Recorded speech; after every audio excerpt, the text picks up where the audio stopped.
कितना सुंदर कहा है।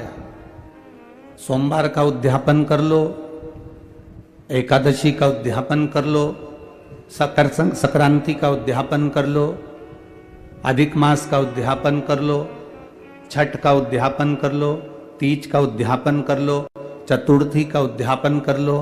तुम्हारी मर्जी पड़े, जितने व्रत तुम करती हो उसके उद्यापन करो।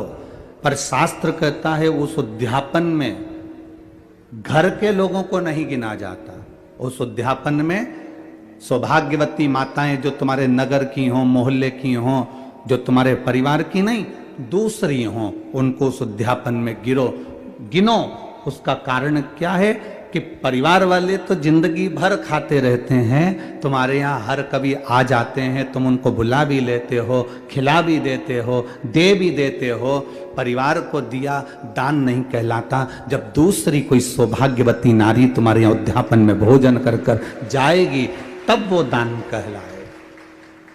परिवार में से गिनना है तो बहन बेटी को गिन लो, परिवार में से गिनना है तो भांजी को गिन लो, परिवार में से गिनना है तो कोई भतीजी को गिन लो।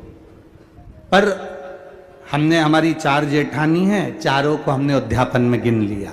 हमारी 5 देवरानी है, हमने 5 को उद्यापन में गिन लिया। हमारे काका जी की जो लड़कियां हैं, हमारी जेठानी आदि का जो भी उनकी बहुएं हैं, हमने उनको भी उद्यापन में गिन लिया। ये उद्यापन नहीं लगता। उद्यापन हम जब दूसरे को देते हैं, कई लोग कहते हैं हमने बेटी का विवाह करा तो उसको साड़ी दी तो हमारा दान लगना चाहिए, बेटी की शादी होने के बाद हम बेटी को कुछ दे रहे हैं तो दान लगना चाहिए, हमने बेटी को अंगूठी बनवा कर दी तो हमने दान कर दिया, हमने बेटी को वस्त्र दिया तो दान कर दिया।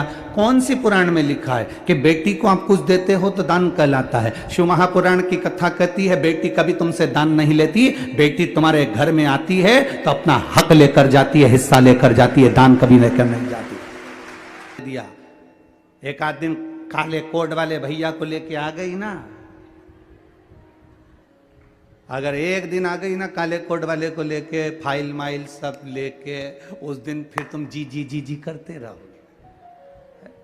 एक साड़ी देकर कभी एहसान मत मानो कि हमने बेटी को कुछ दे दिया, हमने बेटी को कुछ प्रदान कर दिया, हमने दान दे दिया। बेटी कभी दान नहीं लेती, बेटी तो खुद दान में जाती है। उसको हमारे यहाँ सनातन धर्म में कन्यादान कहते हैं। बेटी तो खुद दान में जा रही है।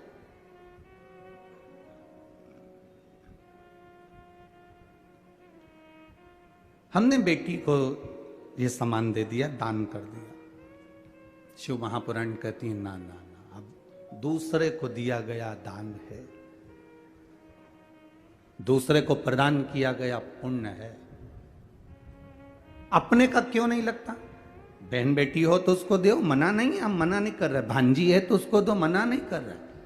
अपनों का क्यों नहीं लगता? देवरानी को दिया या जेठानी को दिया, उसका क्यों नहीं लगता? क्योंकि आपस में तुम आज खिला दोगी, अगर उद्यापन में तुम थोड़ा बहुत पाँव भी पढ़ लोगी, उद्यापन में तुम उसका सम्मान भी कर लोगी, उद्यापन में थोड़ा सा तुम आदर भी कर लोगी, पर बाकी के साल भर तुम उसका आदर करोगी क्या?